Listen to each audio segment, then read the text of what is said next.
Okay. नमस्कार. नमस्कार तानाजी बाबू, तुमचं दैनिक पंढरीभूषणच्या या कट्ट्यावर आपलं स्वागत. जेडपी आणि पंचायत समितीचे रणशिंक मोठ्या प्रमाणात फुंकले गेलेले आहे. येणाऱ्या 7 तारखेला मतदान होऊन 9 तारखेला मतमोजणी होत आहे आणि पंढरपूर तालुक्यातील सर्वांचं लक्ष लागून राहिलेला हा वाखरी जिल्हा परिषद गट आहे आणि या जिल्हा परिषद गटातून आपल्या भाऊजाई मयुरी संतोष वाघ ह्या जिल्हा परिषदच्या उमेदवार म्हणून रिंगणात उभा आहेत. मुळात तुमचा मतदारसंघ, तुमचं सगळं मतदान हे टाकळी गटामध्ये असताना सुद्धा तुम्ही वाखरी गटातूनच तयारी का केली? कसं आहे सर, माझा जन्मच वाखरी गावात झालेला आहे. जरी माझी गादेगाव गाव असलं परंतु माझी संपूर्ण आयुष्य जे आतापर्यंत वयाची 51 वर्षे चालू आहेत, माझा जन्म वाखरीचा असल्यामुळे आणि वाखरीतच राहायला असल्यामुळं माझे दररोजचं व्यवहार, दररोजचं वागणं ही त्या वाखरी गावातील आणि बंडीशा गाव या गावातील परिसरातील लोकांचीच दररोजचं माझं दैनंदिन व्यवहार चालू आहेत. त्यामुळं वाखरी गट हा सोपा गट आहे. सोपा म्हणजे दररोजचे रिलेटिव्ह असलेले, संबंधित असले, त्यामुळे मी वाखरी गटाची निवड केलेली आहे. मुळात तुम्ही असताना एक चळवळीचा कार्यकर्ता आहे. शेतकरी संघटनेच्या माध्यमातून तुम्ही बऱ्याच आंदोलनं केली, उपोषणं केली, शेतकऱ्यांना न्याय मिळवून देण्याचा प्रश्न केला, पाणी प्रश्नावर तुम्ही अनेक ठिकाणी लढला. पण ही चळवळ राजकारणात आणणे हे तुम्हाला कितीपती योग्य वाटते? चळवळ राजकारणात आणलीच नाही. आम्ही तुम्हाला सांगतो, चळवळीच्या अगोदर मी शिवसेनेमध्ये 1999 साली काम केलं. 5 वर्ष शिवसेनेमध्ये मी काम केलं. शिवसेनेमध्ये काम करत करत माझ्या चांगल्या राजकीय नेत्यांशीही ओळखी झाल्या, संबंध ठेवले. त्याच्यानंतर अन्याय निवारण समिती महावीर देशमुख मी यांनी आम्ही काढली. त्या अन्याय निवारण समितीचं काम करत असताना तालुक्यामध्ये कोणते प्रश्न आहेत, लाईटचा प्रश्न असेल, विजेचे प्रश्न असतील, भ्रष्टाचाराचे प्रश्न असतील, या अन्याय निवारण समितीकडे भरपूर आमच्याकडे त्यावेळेस केसेस असं म्हणजे लोक यायला लागली. आज लोकांना ओढ लागली की आमच्याकडून बरेच प्रश्न मिटतील. त्यामुळे त्या समितीची आम्ही त्यात चांगलं काम केलं. मध्यंतरीने ह्या राजकीय लोकांनी ती आमची अन्याय निवारण समिती सुद्धा फोडली. त्याच्यानंतर शिवशक्ती संघटनेत आम्ही गेलो. गणेश नाईकांच्या, साईनाथ भाऊ असतील, आमचे गौरव साईनाथ भाऊ, तसे मला चळवळीत जीवन जगाय शिकवलं ती साईनाथ आबंगराव असतील, अरुण मोदानी साहेब असतील, या लोकांच्या संगतीने त्यांची बराच ओळखी झाल्या. अधिकाऱ्यांचं उठणं बसणं झालं. त्याच्यानंतर मी मध्यंतरी शेती करत होतो वाखरी ह्यातच. 4-5 वर्ष शेती परिस्थिती हालाकीची असल्यामुळं बटाईनं जमीन केली लोकांची. 12-13 एकर माझा ऊस होता त्यावेळेस आणि त्या काळामध्ये ऊसाला दर एकदम कमी होता. मग त्यावेळेस राजू शेट्टी साहेबांचा झंझावात कोल्हापूर जिल्ह्यात चालू होता. हे कानावर पडलं. एक दिवशी काय झालं, राजू शेट्टी आणि सदाभाऊ खोत पंढरपूरला आले असता मी त्यांच्या संपर्कात गेलो. दीपक भोसले आमचे संघटनेतले गुरु, त्यांनी मला त्या चळवळीत न्यायचं ठरवलं. परंतु दीपक भोसले हे रघुनाथ दादा पाटील यांचं काम करत होते. पण त्यावेळेस किती संघटना आहे त्या काही माहीत नव्हतं. मग त्यांनी आम्हाला राजू शेट्टीकडे जायचं म्हणून नेलं आणि फक्त नेलं ह्याच्याकडं रघुनाथ पाटील साहेबाकडे, यांच्याकडं. ठीक आहे म्हणलं. 6 महिने गेल्यानंतर मी म्हणलं आपल्या नेत्याची आपल्याला कधी भेटच होऊ नाही. मी दीपक भोसले साहेबाला बोललो, अहो आपण राजू शेट्टीच्या साहेबांच्या संघटनेत आहे आणि तुम्ही रघुनाथ पाटलांची सारखी भेट होती, काय बनगड आहे?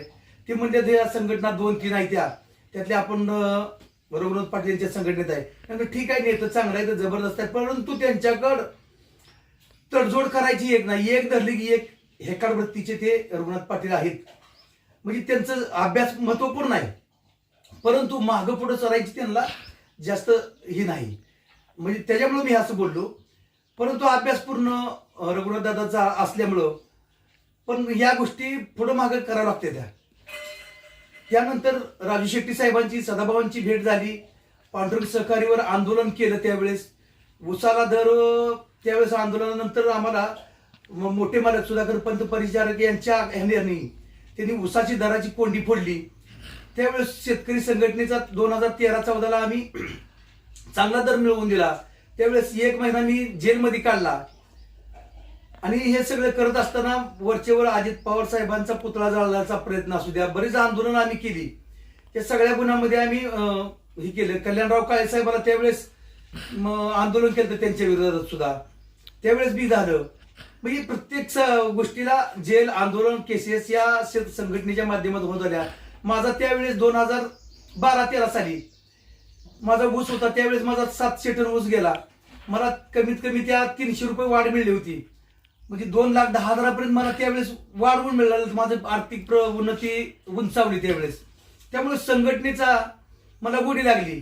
मग आपल्यामुळं जर शेतकऱ्यांना, सर्वसामान्य शेतकऱ्याला जर सगळ्यांना दर मिळत असेल तर शेतकऱ्यासाठी लढायला काय अडचण आहे. मग त्यानंतर समाधान फाटे मला भेटले. त्यांनाही संघटनेत मी घेतलं. त्यांना तालुका अध्यक्ष केलं. बरेच मग मावळे एक एक जोडत गेलो. संघटना मोठी वाढत गेली. 2014ला त्यांनी प्रशांत मालक यांना संघटनेतनं उमेदवारी दिली पंढरपूरमधून. आणि 2014लाच संजय मामाला बी दिली. मग तिथं काय झालं, ते करत असताना ज्या कारखानदारांनी आमच्यावर केसेस केल्या त्यांनाच संघटनेने उमेदवारी दिली. त्याच्यामुळे संघटना आमची फिसकटली, सगळी मोडली गेली. मी त्यावेळेस राजू शेट्टी साहेबांना सांगितलं असेल, सदाभाऊ खोत साहेबांना सांगितलं असेल की तुम्ही ज्याच्या विरोधात लढलं त्याला उमेदवारी दिल्यामुळं आम्ही काही काम करू शकत नाही. काय ह्यातली लोक गेली, काय थांबलो आम्ही तिथं काम केलं परिजय साहेबांचं, परंतु आम्हाला तसं म्हणावं असं यश आलेलं नाही तिथं. त्याचा फायदा भारतनामाला जास्त झाला त्यावेळेस सुद्धा.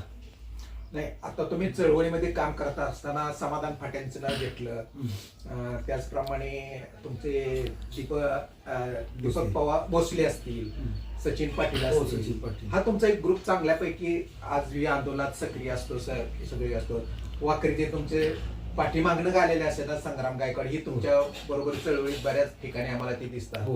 पण आज ह्या ठिकाणी ह्या वाकरी जिल्हा परिषद मध्ये सुरुवातीपासून पाहिलं तर संग्राम गायकवाडनं गेली 1.5 वर्षापासून तयारी केली. त्यानंतर तुम्ही त्यामध्ये आला, परत समाधान फाटे आला.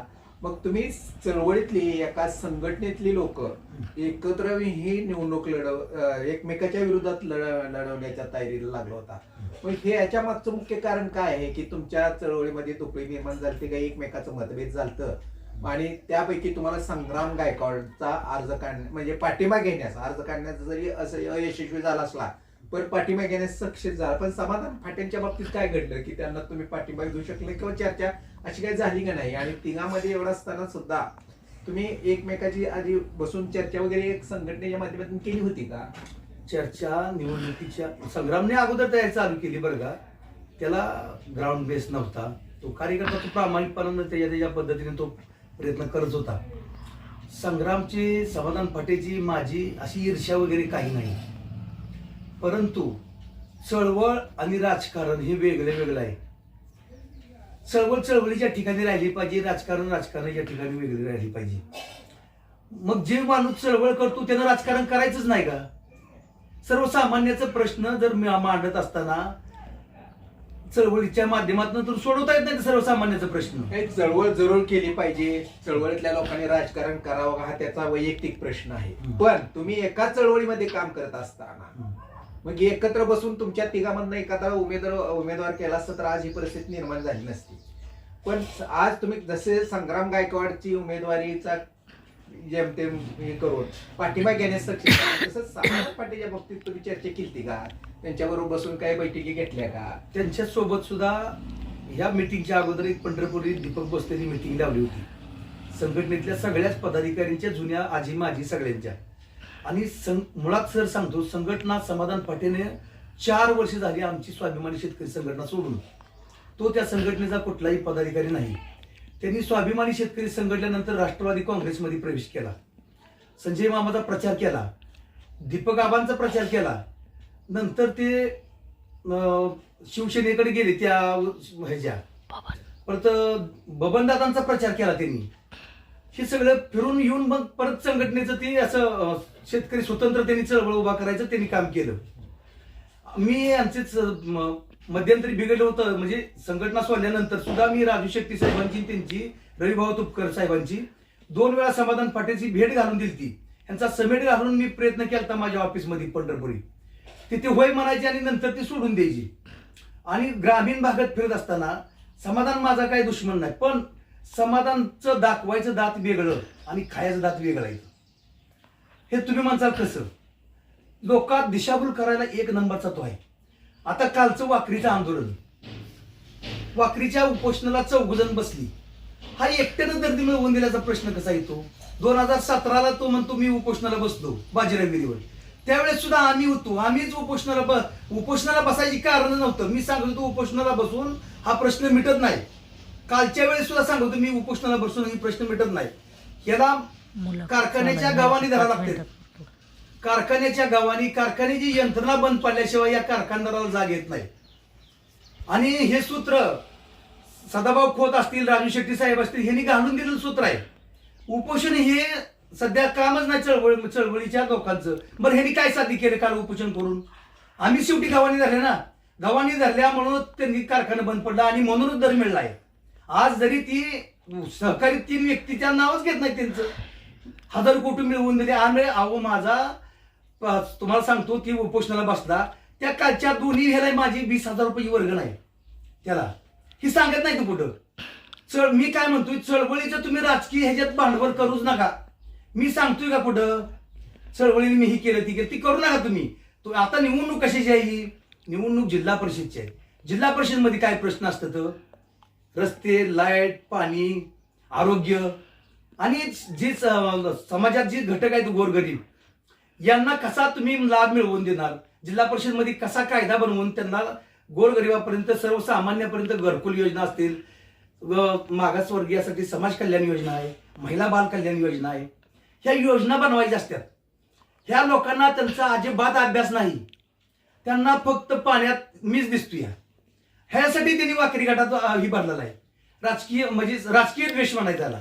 या द्वेषापटी त्यांनी आणि गावातील काही लोक, तानाजी बाबू एक चळवळीतला कार्यकर्ता आहे, तानाजी बाबूचं कसे खच्चीकरण करायचं हे या लोकांनी तिथं ठरवलेलं आहे. आता निवडणुकी हे अंतिम टप्प्यात आलेली आहे आणि अंतिम टप्प्यात निवडणूक येत असताना आज मयूर बागलसाठी तुम्ही पराकाष्ठा करत आहे आणि समोरचा उमेदवार आपल्या विठ्ठल परिवारातलाच उमेदवार आज भाजपकडे म्हणजे राष्ट्रवादी काँग्रेस सोडून भाजपकडून उभा राहत आहे. त्याचं आव्हान तुम्हाला कितीपती योग्य वाटतं? सर मी मगाच सांगितले, मी चळवळीतला कार्यकर्ता असल्यामुळे माझं धैर्य मन सगळं सबल आहे. आणि समजा काही झालं, समोरच्या उमेदवाराचं आव्हान नाही. त्यांनी कुठलंही असं सामाजिक काम केलं, या सामाजिक त्यांच्याकडे आश्वासन काय आहे, त्यांचं व्हिजन काय आहे समोरच्या उमेदवाराचं, हे त्यांनी सांगितलेलं नाही. आणि वास्तविक पाहता मी त्यांच्यावर टीका करायची नाही मला. त्यांच्या घराण्यावर ते मोठे आहेत, त्यांच्या घराण्याचं नाव मोठं आहे, परंतु एक चळवळीतला कार्यकर्ता म्हणून मी सांगतो त्यांच्याकडे काम करण्याची उमेद नाही आणि व्हिजन नाही त्यांच्याकडे. माझ्याकडे व्हिजन आहे. मी गावातल्या या मतदारसंघातल्या शाळा असतील, पाणंद रस्ते असतील, ग्रामीण भागातील शेतवाटीचे ते रस्ते असतील, या रस्त्याला डांबरीकरण कसं होईल जेणेकरून गावात प्रत्येक गावात वाडी वस्ती असू द्या, दलित वस्ती असू द्या, तिथं हायमास्टचं दिव व्यवस्थित, लाईट, गटर, पाणी आणि घराघरीच नळ योजना, ही योजना त्यांच्यापर्यंत पोचली पाहिजे. आणि ग्रामीण भागात माझं ज्या महिला बांधव आहेत यांच्यासाठी उद्योग उभा करायचे आहेत मला. त्या भागात त्या बायकांना काय उद्योग उभा करायचे तर प्लॅस्टिकचे जे कंपनी असतील, इंडस्ट्री असतील, या 2-3 गावात मी उभा करणार आहे. आणि मला इंडस्ट्रीमधला अनुभव आहे. मी त्या जोरावर किंवा त्या पार्टनर म्हणून कोणाला तर घेऊन पण त्या लोकांना मला रोजगार मिळवून द्यायचा आहे. आता निवडणूक जसजशी रंगात येत आहे तस तसे नवीन घटना घडत आहेत. काल तुम्ही बऱ्यापैकी 2 नेत्यांना एकत्र आणण्याचा प्रयत्न केला. दिलीपबाबू धोत्रे किंवा पडद्यामागील काही लोक असतील, त्यांनी ह्या दोघांना एकत्र आणून तुमच्या मागे भक्कम पाया केला. ह्या दोघं एकत्र आल्यामुळे तुमचं अजून काय बळ असं वाढलं, काय वाटतंय का असं काय? हे तालुक्याला मलाच नाही, या तालुक्यांची अपेक्षा होती. माननीय आमदार अभिजित पाटील साहेब असतील, भगीरथ दादा बालके साहेब असतील, हे दोघं एकत्र तरुण आहेत.